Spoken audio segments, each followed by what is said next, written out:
Hello, you wonderful people. So it's been a while, but welcome to another episode of MCU Rewatch. If you don't know what this is, basically I've gone back and rewatched all the Marvel Cinematic Universe movies that have come up to this point. And I say it's been a while because the last time I did this was with Black Panther, and that was like well over a year ago, which, as you can tell by the title, the movie I rewatched is Avengers Infinity War, which I've only seen one time prior to now. So this is my second time watching it, and I've not seen it since almost over a year ago because I ended up watching it when it came out in digital, so it might be a little less than a year. Regardless, it's been a while. And so obviously if you've never seen Infinity War, this will contain spoilers, but it's not just a discussion about Infinity War, you know, my thoughts, you know, after having watched it a second time. It's also going to be a lot of like connections and just like MCU stuff connected to, you know, what eventually went down in Endgame. So there will be Endgame spoilers that have to be kind of kept in mind. But along with all of that, like potentially some of the like branches that this will lead to in the MCU's future beyond, you know, even Endgame. So do kind of keep that in mind. You know, if you're not completely caught up with the MCU, don't even watch this video just because of that fact. But in general, like having now seen it a second time, the movie's still fantastic. You still get those moments of hype, and like I'm gonna be all over the place with this, so I do apologize, but the ending still got me. Like, especially the Groot and Rocket, like Rocket being like, no, like I was starting to tear up, dude. I was like, Scarlet Witch, Wanda and Vision, when she has to put him down, it's like, oh my God, it was happening there. It's like, it still got me. Peter Parker fading in Tony's hands still got me. It's like I even said it out loud. I was like, I already know what's going to happen. I've literally already seen the Endgame, so I know it's going to work out. Yes, everyone's going to have their thing about like, well, even before Endgame came out, we all knew it was going to end well because of the comics, and just there's no way they're going to end it that way. Regardless of all that, it doesn't matter. The fact of the matter is I've seen Endgame and it still hits me, and I think that shows you how powerful those moments are, because those are like character moments. Like I can't stress that enough of how awesome to be able to watch a movie afterwards after you've already seen part two and still get that emotion from part one. I don't know if everyone else has done that and felt that after, you know, because I know people have rewatched Infinity War and still got that same emotion. I know some people rewatched Endgame and still got emotions from Endgame even after knowing what happens, but it's still just, I think that speaks volumes about this universe and how well they built it up, but also just this as a movie in its own. Because it's interesting, because like that's a point I've heard so many people discuss, that why they like Infinity War more than Endgame is because Infinity War is such a contained story, which is so weird to say considering the fact that Infinity War isn't a contained story. It's literally built off the backbone of 18 other movies. But I get where people are saying like it's kind of a very beginning, middle, and end. Yes, it's that ending where you're like, well, obviously we know there's a part two, but it's a story that's contained on its own. It could legitimately be a whole complete movie on its own without the added benefit of being part of the cinematic universe. Once again, that's a complicated conversation because it is a part of this cinematic universe, so taking it out of it, the fact is, once again, it stands on the back of 18 other previous movies, so that just adds this whole element to it. I think it's just fascinating. But aside from that, like kind of, you know, diving into some of the things, obviously going through this a second time, noticing, like obviously the whole scene at the beginning, because like I think I was under the impression of like, because I didn't remember the line where Thor was like, oh, half my people are gone. It's like, because that message you get at the beginning, I believe that's the other Asgardians, you know, like, you know, well, Korg's not an Asgardian, but Korg, Meek, and Valkyrie, as well as like half the other people are leaving. So, which also brings up a whole conversation about, what about Kandor? Like, we know that Thanos got, which stone was it? The Power Stone from Kandor. So begs the question, did he destroy the planet? Or was it a situation where he did like the Asgardians, he let half of them go because he doesn't, because this whole thing, like, yes, he's planning on killing a lot of people to get to the stones, but like, you know, it's still the whole plan that even without the stones right now, it's going to take a longer time, but I am going to kill half the population, so no matter what. It's actually kind of interesting. I forgot where I heard this detail, but I thought it was so fascinating.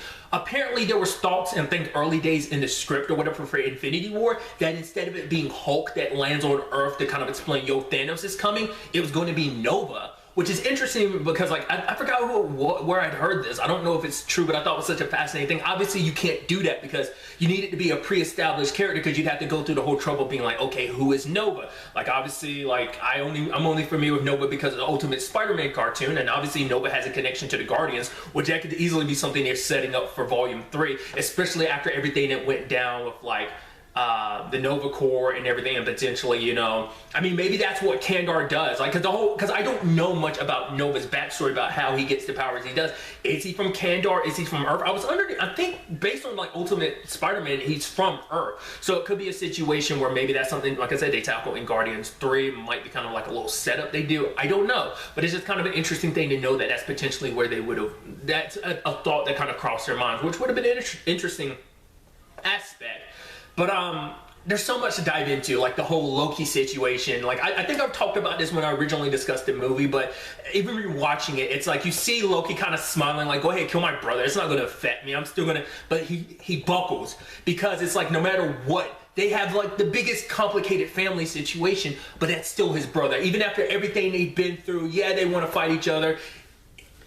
Him in his older days probably would have killed his brother, but him now, after everything, of course he's not going to kill his brother. You know, he doesn't want his brother to die. I mean, or maybe it's that thing of like, if anyone's going to kill my brother, it's going to be me. But he would never do it just because of everything they've been through, everything they've lost. They're literally the only family they have left. They've lost their mom, they lost their dad, you know, they recently lost their sister, so, but even, because he even had that moment where Loki was like, I'm Loki, the god of mischief, Odin's son, and it's like, showing that, like, even with all this, letting him know, like, I still see myself more so than anything, that even with the complicated relationship with our parents, I still look at myself as one of Odin's sons. And I think that it's such a beautiful thing.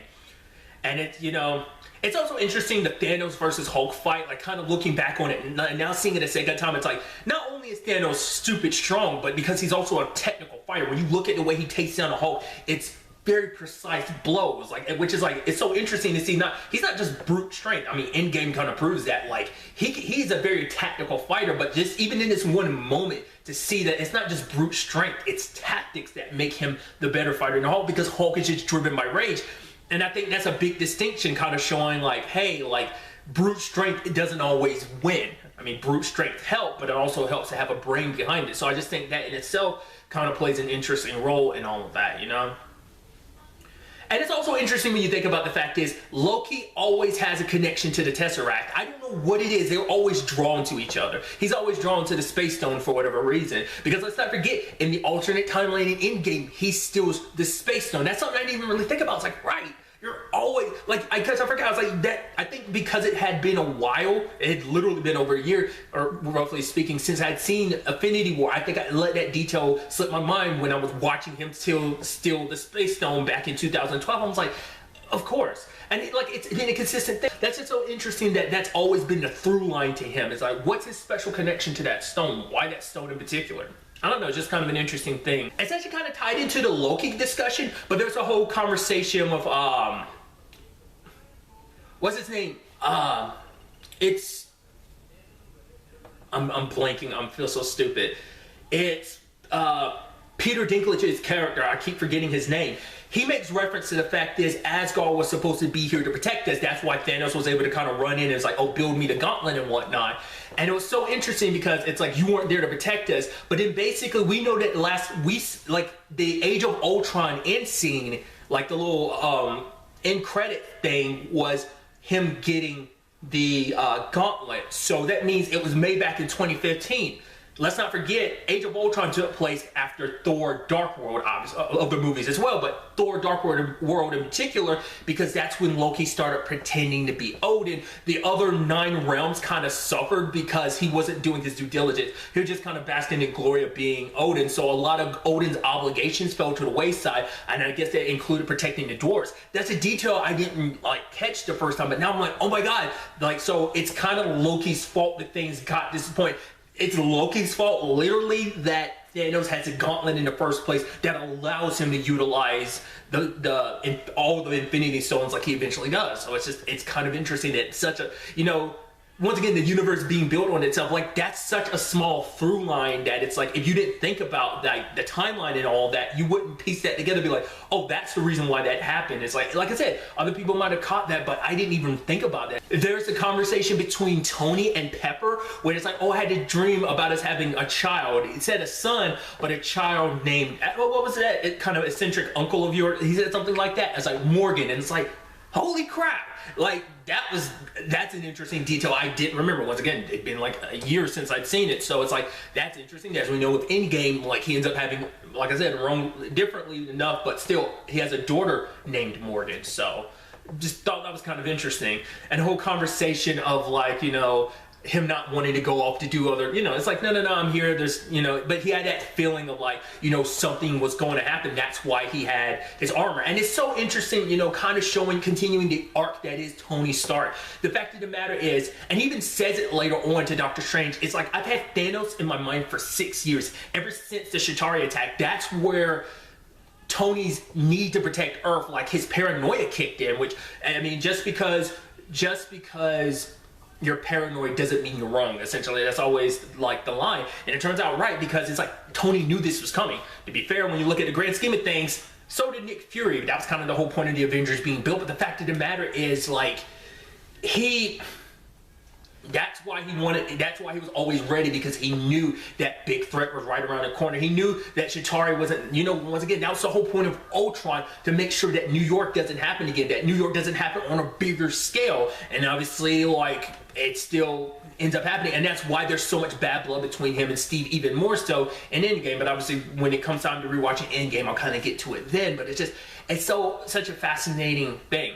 I also love that this is our kind of first instance of Peter having a spider sense. Like I think even in Homecoming, it wasn't really tackled, but this was our first instance of it with his hair sticking up. I think that's supposed to be kind of like the spider sense is kind of kicking in. Like, I think the way they've set it up is very interesting, because that's one of, like, Spider-Man's most well-known abilities is his spider sense. So I think the fact is that he might not have started off with it in this universe, that it has been a slow but steady process to it, because obviously, once again, full-blown spoilers, like, obviously, like, Far From Home deals with him developing it. I think, you know, that's such an interesting arc for him, that he has to build up to one of his greatest abilities. And that's also another conversation I've had before about Peter Parker, and it's that as Spider-Man, like, obviously, like, he didn't necessarily jump into the situation. He knew there was trouble. It's like, hey, it's New York, this is my place, I'm a friendly neighborhood Spider-Man, so I gotta, there's trouble going on, I gotta look out for the place, you know, because he even makes that remark to Tony. It's like, how can I be a friendly neighborhood Spider-Man when there's literally no neighborhood?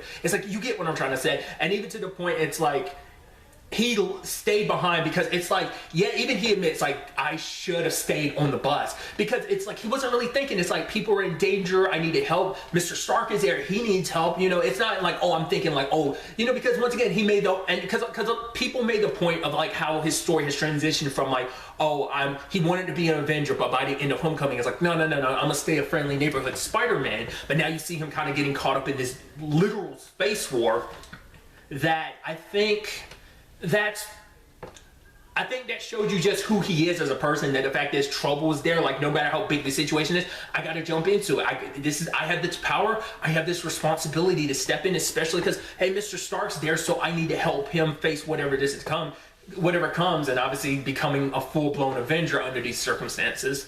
Another amazing thing kind of rewatching all of this is the line from Steve, "We don't exchange lives." And that's a conversation that many different people have had. They've held on to that line because that's Steve's arc. And you have, you know, Thanos' thing being, I would sacrifice as much as needed for the greater good, essentially. Whereas Cap is like, we don't sacrifice anyone for the greater good. We find another way. Because I even love the line from Vision being like, you literally was willing to do that. You were willing to do the same thing 70 years ago. Why is the situation different? Well, it's because you're willing to sacrifice yourself. Cap, if he's willing to sacrifice himself, he's fine for it. But he's not willing to sacrifice other lives, which the grand scheme of all of this, you're like, those lines mean so much when you think about everything that goes down in Endgame. It plays just the through line of that being who he was, that like, I'm not willing to sacrifice people. I don't want to sacrifice people. But I think in the long run, there are some sacrifices that I think it is beyond your control. You can say for yourself that I'm willing to sacrifice myself and not other people, but those people are always going to have the choice that if I need to make the sacrifice, I'll make the sacrifice.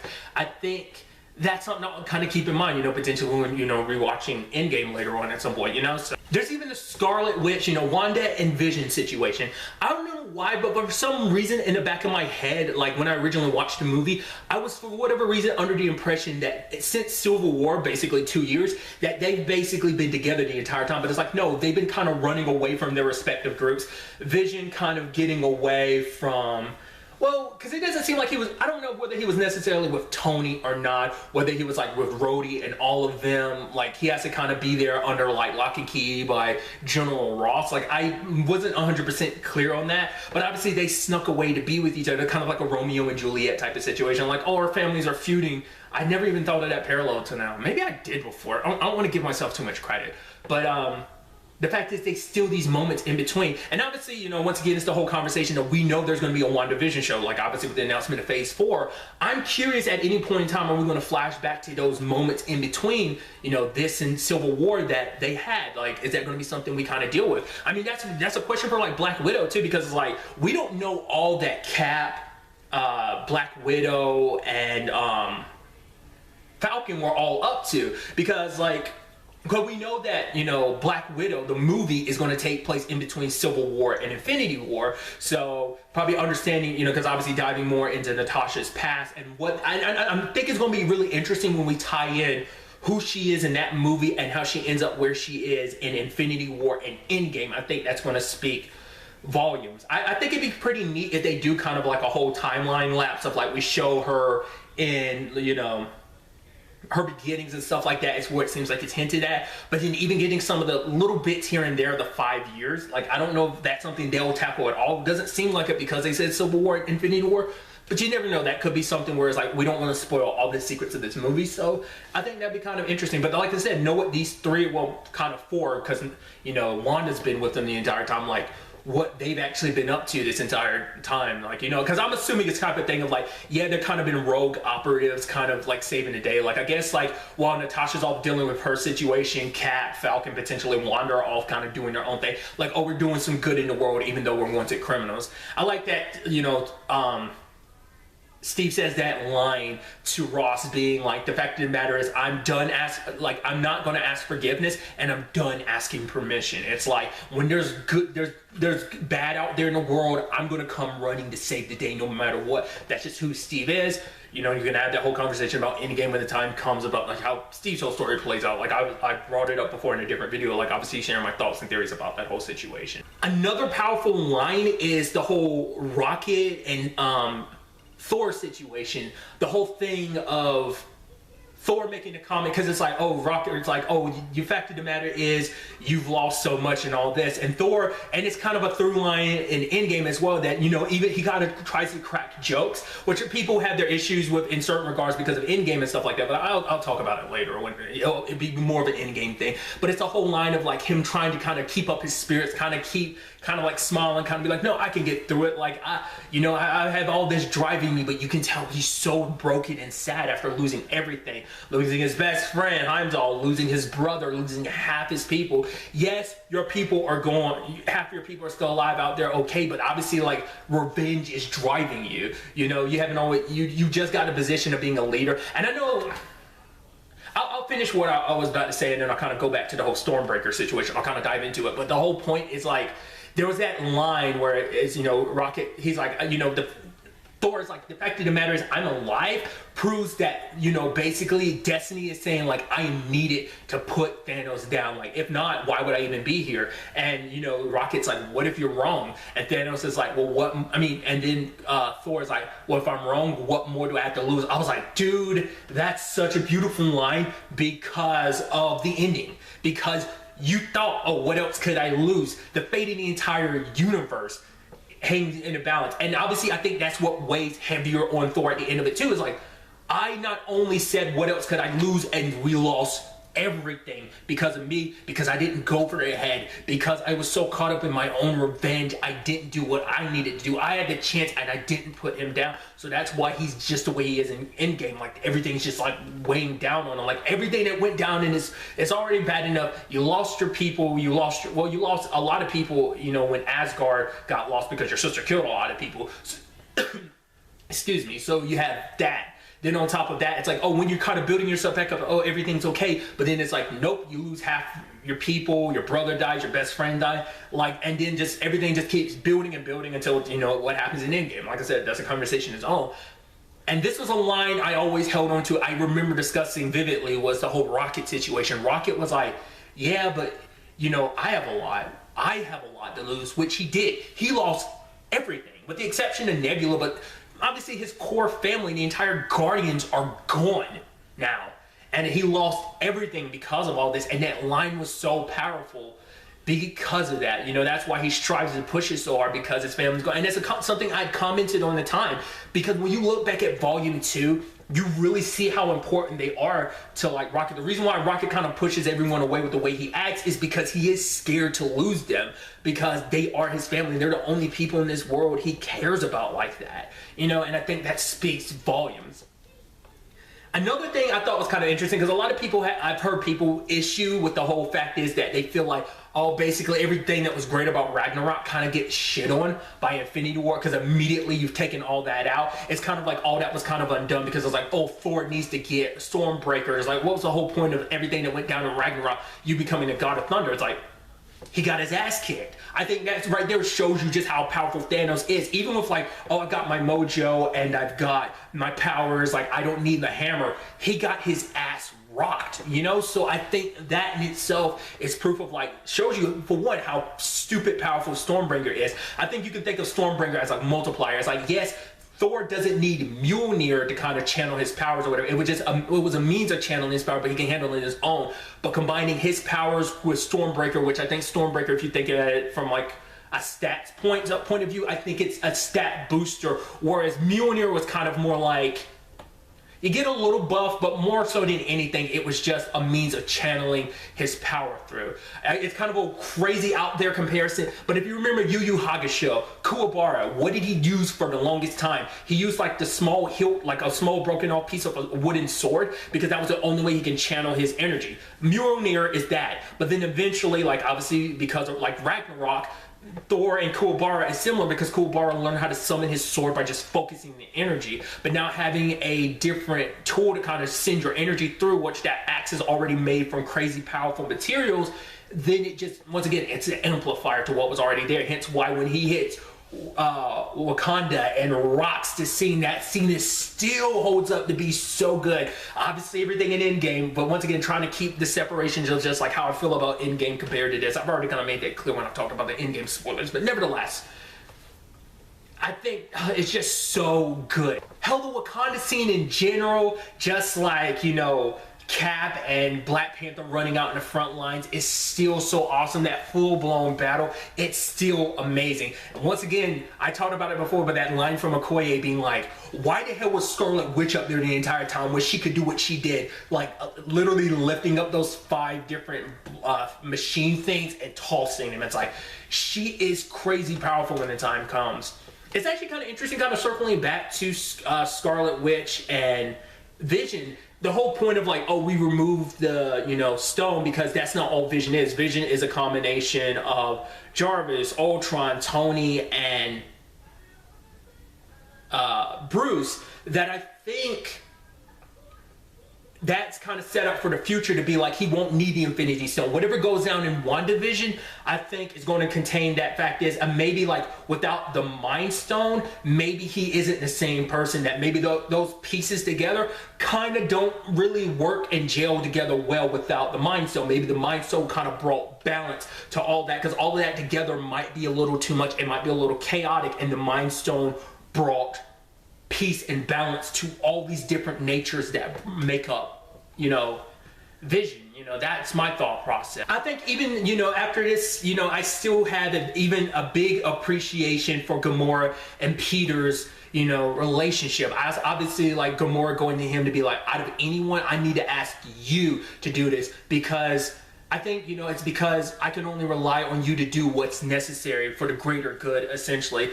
Because she can't trust anyone else to do that, because maybe she feels like everyone else will be reluctant to do it. But because you care about me to kind of prevent me from being in a very bad position, you will do what I ask you to do, you know?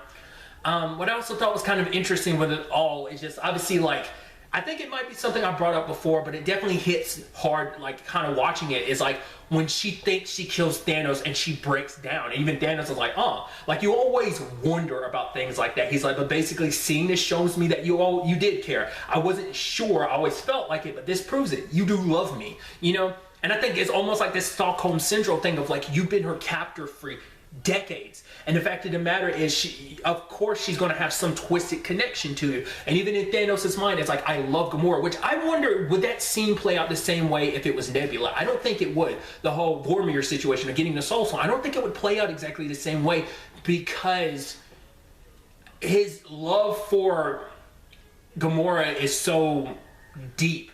Because it's like, because when he saw her, he saw a kindred spirit, someone that was fierce and strong, that he saw that she could eventually, he even said it like, oh, I was hoping that one day you'd basically sit on this throne. It's because he kind of put his everything into her, that she would be the one who carries on his legacy, that when he's, you know, probably like saved the universe, he was probably hoping she'd be there to kind of keep the balance of just kind of ruling the, I don't even necessarily ruling the universe, but maybe. I'm curious what his plans were for Gamora when it was all said and done, because obviously he didn't know he would need to sacrifice her for the stone, but the way he talks about Nebula, I don't think it's the same thing, you know? He doesn't have that same relationship with her, even though she's,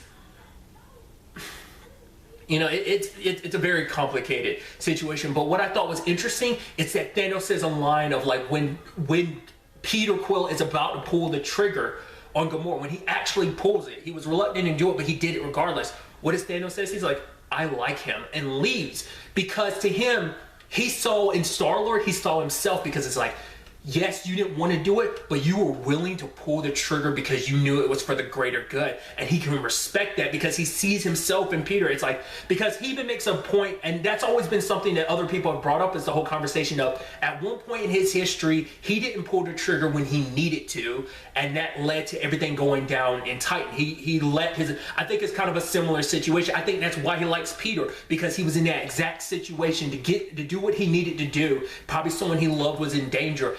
Peter was able to pull the trigger, something he wasn't able to do when the time came. So I think that's why he likes Peter, because of that. I just thought it was kind of like an interesting little detail like that. You know, just like with more, you know, thought behind, like, you know, me thinking about it more, just kind of, you know, and hearing other people's discussions kind of adds that, you know, interesting dynamic in that regard, you know.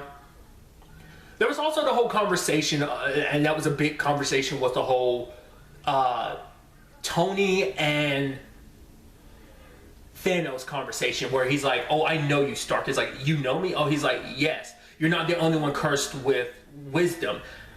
I now, having rewatched it, I don't know how to interpret that. Because at first, it's like, oh, him and Tony must have crossed paths in some shape or form. Like, that was how everyone initially kind of built it up, to be like, there was something there.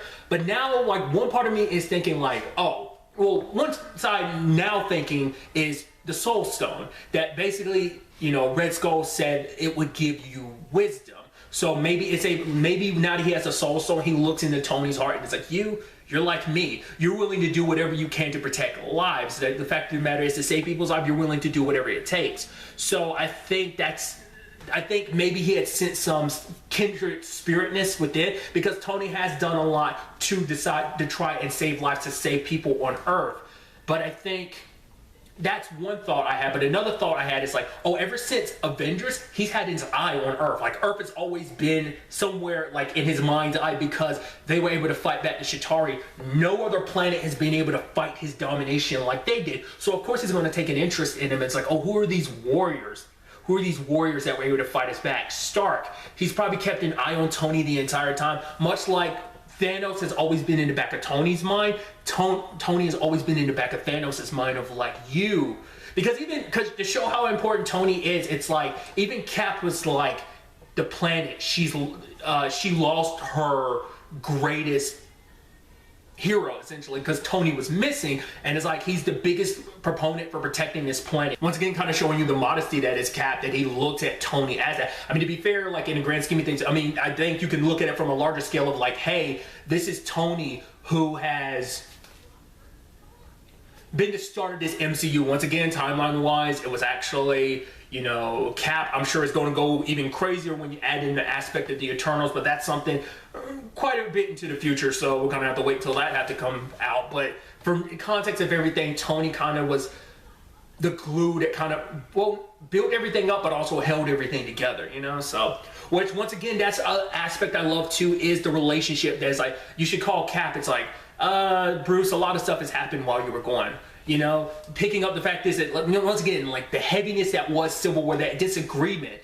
And that was kind of an argument too. That's the element to this whole thing is too. They weren't able to beat Thanos because they were divided. They were still dealing, like there are ramifications. Like everything from Civil War was never cleared up. They're still dealing with it. That's why Tony hasn't talked to Cap in like over 2 years. Even though Cap was like, he's like, call me when the time comes. But Tony didn't. It took Bruce doing it. And like obviously it's so interesting because Tony kind of flies off on Cap because of all that later on. Like I said, in-game stuff. But still, it's just...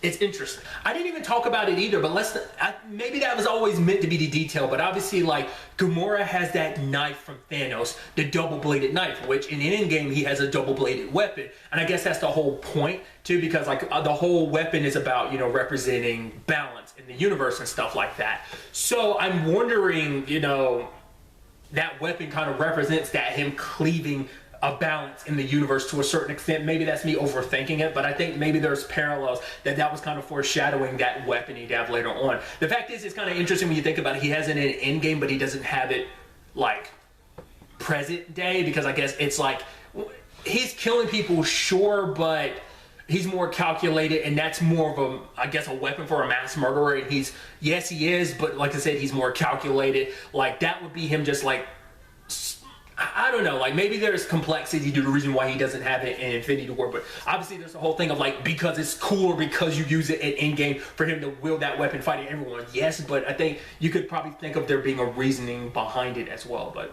nevertheless, just like I said, me just overthinking. Also kind of going back to the whole Vision situation, I'm wondering is Shuri going to have anything to do with that? Because she was like, obviously there's enough like, because I think I've heard someone recently talk about the fact is Shuri could be how they go about rebuilding Vision. She is super smart. She was able to figure out something that, you know, it's like, oh, why didn't you and Tony do this? And he's like, because Bruce was like, we didn't think about that, you know? So she might be a big part of potentially rebuilding Vision, because she has, you know, maybe she has his systems, like his design, like downloaded into her system and stuff like that. Which something I had walked away from Infinity War being like, maybe Shuri was alive, but we see in Endgame is like, no, she's one of the people that got snapped too, just because she was on like their computers, like when they're like, oh, all these different people are potentially going, they're trying to find out like who's alive and who isn't. So it's interesting too, because I reference, you know, Bruce, like obviously the Hulk situation, everyone was wondering, is like, oh, maybe Hulk didn't come out for a particular reason. Why is that? I think it's just because Hulk doesn't like that Bruce forces him to come out. It's like, I don't want to come out when you want me to. Like, is he afraid of Thanos? I don't know. Like, because he's been beaten before, but he still manages to kind of come out later on anyway, but maybe because it was such a heavy defeat, maybe because everyone was like, oh, maybe Hulk knew something that, you know, Bruce didn't know. But I think it's because it's like all you ever do is push me around, summon me when you need to. Even the whole conversation where Bruce was like, dude, we're going to have to hash this out, pal, which is, you know, in-game stuff, like the whole Professor Hulk thing. But I think in the grand scheme of things, it's like, I think it is just that. Like, it's because there's these dueling sides. Like, Hulk kind of goes along with what Bruce wants, but sometimes it's just like, shut up. I'm tired of you literally only letting me out when it comes to a fight. I want to be able to come out when I want to, so I'm not going to bend to your will. I'm my own person. Maybe he was being childish and trying to teach, you know, Bruce a lesson of like, I'm going to want to be the one to dictate terms, but Bruce melding their minds together found that balance where they're no longer two separate entities, but they found their way as one. Maybe that's it, maybe it's not, I don't know. That's kind of like my mind's process been in now, having seen everything up to this point. Now looking back at this whole Infinity War situation, and that's where my mind is, but still. Something interesting I didn't even think about before until someone had pointed it out, like after I'd already seen Infinity War, is the whole Peter Quill situation. Yes, Peter was kind of the reason why everything fell apart, until someone pointed out something I didn't even think about. Guardians Volume 2. what did he do to Ego the moment he found out, wait, you killed my mom, blam, blam, blam, blam, blam, blam. So they had already set up, this is the type of person Peter is, that he's a very emotional person. Wears his heart on his sleeve. Obviously it has its benefits, but other times it can be a downside. In this particular case, it was a huge downside because everything fell apart because he couldn't control his emotions because it came to someone he loved. Obviously, that's a whole thing of like, no one really yells at him later on, at least within the context of everything, but I think it's because they understand losing yourself when it comes to someone you love being killed. And that's a whole conversation in itself of like the whole like Nebula thing of like how that plays into Endgame. I'll probably reiterate this later on when I rewatch Endgame, but the whole conversation is, well, why didn't Nebula say anything? It was because she knew, hey, went to Vormir, but you know, Gamora didn't come back. She didn't know the whole Soul Stone thing, which is a whole conversation itself, which I'll kind of get to next. But it's just, I don't know, it's kind of fascinating. Like, I'm not one of those people, oh my God, I hate Quill. Like, I get it. And especially when you think of the context of, he's a very emotional person. Like, you know, he lets his emotions always get the best of him. He's not the brightest person. They literally make the point of like, yeah, we as the Guardians were kind of idiots. So, yeah. You know, so even him being like, I'm half human, which is so interesting. He holds on to that, even though like what gave him power from Ego was Ego, but now that that's gone, that half of him that's, I mean, you'd assume maybe that's supposed to mean something later on, that even though he's half human, that side of him that's half ego, that power could be tapped into later on. Maybe he can find a way to spark what's inside of it. Because I don't know if I don't remember now, is because it's been a while since I've rewatched Guardians 2. But I don't remember if the conversation was ever a situation where he got scanned afterwards and it's like, oh, you're 100% human now. Maybe there was, and I'm just not remembering. If you remember, let me know in the comments down below. Now, next up was a whole conversation about the Soul Stone. Now, there's a whole conversation about, like, obviously, like, Red Skull being there and everything. And the whole conversation of like how that whole situation necessarily works. The point is like the Soul Stone is there. It can only be tapped by those who understand, who have the wisdom to understand how to utilize it. Like, you know, the fact is if you're willing to make that sacrifice, it means you understand what you need to understand to utilize the stone. But once again, we still don't 100% know what exactly the Soul Stone does, at least to my understanding. What I was thinking was kind of interesting too. It's like, obviously Red Skull made the point of like, I am forever trapped in a place where like, I know about the Soul Stone, but I can never possess it myself. I have to watch others potentially come and possess it. Now, obviously when you go to like Vormir and you get the stone and everything, like obviously you end up in the water and everything. But I was wondering, I was like, oh, maybe like the mountain and the puddle, I mean, and all the sand disappears. It doesn't seem like it does, because it seems like the mountain's way in the back of in the distance, or maybe it creates like this mirage, because like the whole thing, like I think even, you know, Red Skull himself. And that's a conversation I think is kind of interesting. If you get the Soul Stone, does that mean it set Red Skull free? Because obviously you can never go back there again to claim the Soul Stone. So, I mean, who put the Soul Stone there on Vormir in the first place? Who knows if that's something that will ever be tackled later on. I mean, especially considering the fact of the matter is the Infinity Stones are gone because of, you know, Endgame. Which is also interesting too, like at the beginning of this movie, I forgot they literally explained where the stones came from. They came from the Big Bang of the universe. Like when the universe kind of got created, so did these 6 stones representing these elements within the universe, you know? So that was just kind of an interesting detail. And obviously the whole Gamora situation, and like I know some people were like, oh, it's kind of like, I remember people kind of complaining about how like, oh, they saw it coming the moment she was laughing at him, being like, oh, you love nothing. But like to me, like I understand that too, because it's like after everything you've done, you think everything you've done has been for this grand cause, and look, you get nothing at the end because you don't care about anything. The way you slaughter people so indiscriminately, which is like, you could make the argument he slaughters the way he does because he cares. Because when the time came to save his own world, they wouldn't listen to him. And so, which you can make also the comparisons to Tony, like the fact is, him and Cap's fallout was because of everything related to Ultron, of like, this is how because Ultron was created in the first place to kind of bring some, you know, safety to this world, to basically put a suit around the world, but other people didn't agree with the way he wanted to operate things. And, you know, I mean, even like, you know, he pulls back later on. It's like, we got to be put in check. That's how we kind of keep the balance and everything. Like no one would listen to him about like kind of unchecked power. I actually don't know what point I was trying to make, because I actually lost it, and I don't see myself getting it back. Regardless, it's a whole,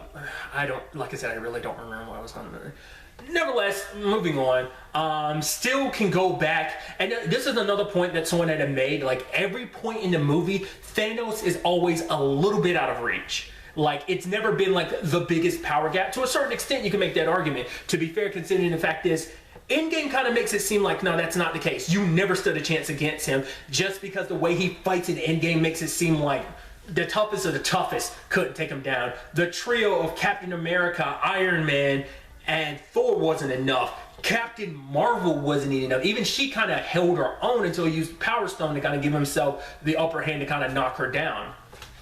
Which is so interesting, because it's like the whole thing of like, I think that's kind of an interesting point. The fact is that Scarlet, like, you know, the whole thing of like Scarlet Witch can destroy the stones because her powers kind of work on the same frequency. Let's not forget Captain Marvel's powers come from the stones. Like, could she have ever destroyed the stones on her own? In that regard, probably not, because it probably doesn't work the same way, because Scarlet Witch's abilities are very different. Like, especially because comic book wise, they're supposed to be like reality shifting, which they kind of apply to that in obviously the movies, but obviously this is going to be something that gets dived into a lot more with like WandaVision and potentially, you know, Doctor Strange into the Multiverse of Madness, that whole situation. So, and speaking of Doctor Strange, it's so interesting to know that, you know, that one vision he had, to now know like, okay, it was, because it wasn't something I realized until other people pointed out, you know, after Infinity War, being like, well, you know, when Infinity War it happened, like, I listened to other people bring up stuff I hadn't even thought about. The fact is, he made such a point of like, if the time came, when it comes to you and the boy Tony, I will cast you aside if it means protecting the stone. But when the time came, he gave the stone willingly. That turns into a whole conversation in Endgame. But the fact of the matter is, he did that because out of all the 14, was it million different futures he saw, there was only one they won, and that was one where Thanos got what he wanted, but also that Tony was still alive. You know, because things would have ended differently, because in that moment, Thanos would have killed Tony. He was like, the fact of the matter is, you know, I hope they remember you, which it makes you wonder, is that supposed to be a nod to potentially Tony's future, his fate at the end of Endgame? Maybe not. But I mean, it was more so probably about the fact is, oh, I'm about to kill you myself, that type of situation. It is kind of neat to see when you actually think about the Endgame situation, things kind of being on another foot. Like I said, those are conversations I'll probably reiterate a lot of stuff after having rewatched Endgame, but nevertheless. Hell, there's even that scene Thanos has with Scarlet Witch of being like, I understand. She's like, you could never understand. He's like, I've lost so much more than you would even realize. Like, because he also lost all his children, which that's a whole conversation in itself about like where things kind of stand in that regard. But also in the grand scheme of things, like, you know, all that he had to sacrifice, losing his own world, sacrificing his only daughter, like all of that. But then there's also this interesting, you know, detail about one of his children I thought was kind of fascinating that other people pointed out, but we don't know still at this point whether there's any validity to it. One of his children, like the bigger one, if you look at his waist, there's this red, yellowish, kind of goldish blue thing, like cloth. I think a lot of people are saying maybe that's from Captain Marvel. I don't think it is, could be wrong. Once again, there's still, even with the Captain Marvel movie, there potentially to be something that kind of gets tackled in Captain Marvel too, but we still don't 100% know what she did in that that 20 plus years. It's kind of interesting too, because I'm curious, will it tie into Thanos' story at all? Like, did everything that happened to Gamora, because he says 20 years ago, well, that's around the time, like, you know, because Carol has been up there in space doing the whole Captain Marvel thing a couple years before all that, because it's like the mid 90s or whatever where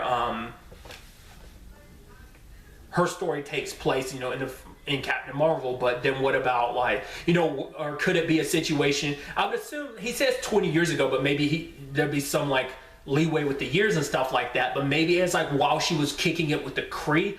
I doubt it, but you know, there's always the potential for that situation. But I don't know. I'm curious, like, is there going to be any future tie-in between, like, Thanos and Captain Marvel going forward? Because obviously there wasn't a lot of that in her movie. There was a little connection with, obviously, with the Kree and Ronan, but obviously even then, I'm curious, is that something they'll tackle? Will we see, like, her cross paths with Thanos' children, like, never him directly, but with his people? I don't know. Because in Endgame, they didn't make a point to be like, oh, she knows, like, Thanos. Like, they know each other. Like, it didn't happen the first time they met, like, that being, like, present-day Thanos. And 2014 Thanos definitely didn't know her, so they definitely never crossed paths until they fought both times, you know? Which is kind of interesting when you think about it in the grand scheme of things. That's their first time meeting twice.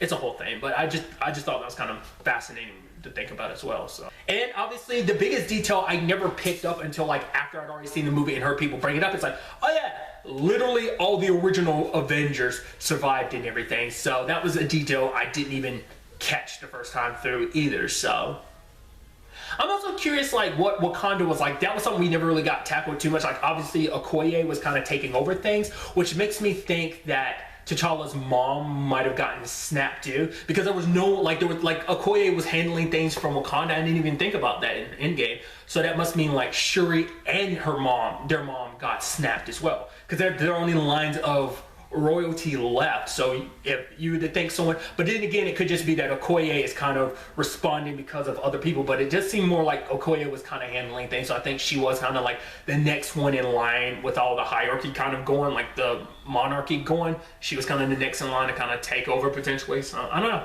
that was just something I kind of thought about as well. So it's still marvelous to kind of, you know, look at this and just recognize once again Thanos being referred to as a madman, which he is. He's crazy for thinking the way he has, because he's like, they'll thank me at the end of this at the end of all of this, because I saved all of them. He's even using Gamora's world, for example, of like, oh, like those children never have to starve. They've never had to even think about that, live in a world that you lived in. And she's like, yeah, and it only happened because you kill like half the population. And it's like, yes, and yet the planet thrives. He thinks that everyone will see the things the way he did. And I think I get it. His madness is born of desperation, believing that this is the only way I can save my world. When your entire world is gone, it's like, it makes you go, if only they'd listen to me. The fact of the matter is, my planet, essentially it's like, they weren't willing to do whatever it would take to save lives. The universe is the same way. I will be the one to do it, because I don't want the tragedy to happen on my planet to repeat everywhere. But at the same time, Gamora has basically said the line of, what makes you think you're the one to do it? Who asked you to be the universe's savior? No one asked you to do this. I'm doing this, he's like, because basically like it's a thankless job. I'm doing this because I'm the only one who can see it coming, you know? And I think that's still such a beautiful element to like Thanos. It's that, once again, the whole beautiful element of a good villain, when they think they're the hero of their own story, when they think, you know, he doesn't think of himself as a hero, but I think he does, because he thinks like, oh, I'm the one in the right in this situation, you know? So it's crazy to think about in the grand scheme of things. I should also add kind of a final side note. I made a reference to the line, kick names, take ass. I could not for the life of me remember where I got that from. I think it was this. Do remind me if it was in volume 2 of Guardians, because I don't remember, or is this the only time Mantis has ever said it? Either way, I just thought that was kind of interesting. I was like, thank you for finally letting me know where that line was, because I always thought it was funny because I referenced it in a review, but I was like, where did that come from? I couldn't remember, and now it's like Mantis from Infinity War. It's dope, you know? So I feel like I vaguely remember she did say it in volume 2, but I don't remember. So yeah, I think I've kind of rambled enough. Obviously, you know, it's kind of nice to have, you know, obviously started this back up again. I don't know how frequent these are going to be. Like, obviously there's only like 4 movies after this: Ant-Man and the Wasp, Captain Marvel, Infinity War, and Far From Home. So obviously these will probably still be like a 1-a-week thing now, but I think I might spread them out more. It might be something I do when I don't have anything to record. I'll probably record them, but they'll probably won't come up frequently. They'll probably come up like every once in a while, maybe, because I might as well spread them out, because there are only like 4 movies. But to the next time we meet, be happy, be safe, live life to the fullest, and enjoy it. Good day and goodbye.